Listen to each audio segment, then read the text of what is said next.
Les députés togolais participent depuis jeudi à un séminaire parlementaire sur la problématique des « fake news ». La formation est co-organisée par le Parlement togolais avec l'Assemblée parlementaire de la francophonie, APF. Elle a été ouverte par le troisième vice-président du Parlement togolais, Sena Ali Puis en présence du ministre togolais de la Communication et des Médias, Akoda Aïouadan et de Mireille Zeda, directrice du programme numérique de l'APF. Les 2 jours de formation vont donner aux députés des astuces pour débusquer les fausses nouvelles mais aussi d'agir pour empêcher leur diffusion. Les fake news ou fausses nouvelles constituent aujourd'hui un véritable phénomène de société qui met à mal le vivre ensemble.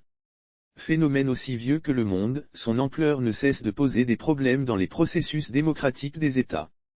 Plus encore, à l'ère des réseaux sociaux, les fausses informations échappent au contrôle et se propagent de manière inquiétante. Le canal que formaient les médias entre l'information brute et les citoyens, à travers la vérification et l'éditorialisation, est supplanté par les réseaux sociaux qui proposent un accès direct. Généralement, les fake news sont destinées à manipuler l'opinion publique, déstabiliser une institution, un État ou encore mettre en péril la vie de plusieurs individus. Et le combat contre la diffusion des fausses nouvelles nécessite un engagement et la responsabilité de tous, y compris des députés togolais. Ceux-ci sont tenus de contribuer à freiner le phénomène tout en protégeant les libertés individuelles.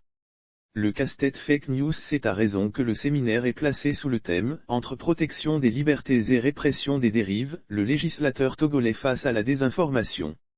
Selon Sena Ali Puis, la qualité de l'information est indispensable à celle du débat démocratique.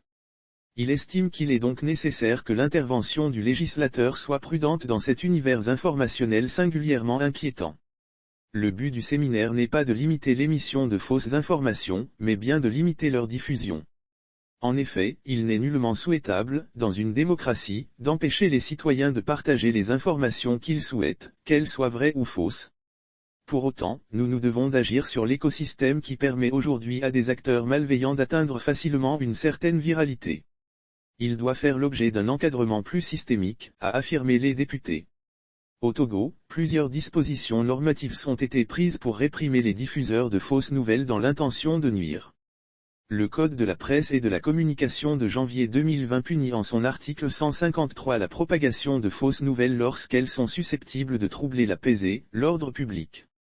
De même, le nouveau Code pénal sanctionne de peines d'emprisonnement et d'amende le fait de porter volontairement atteinte à la vie privée d'autrui au moyen d'un procédé quelconque.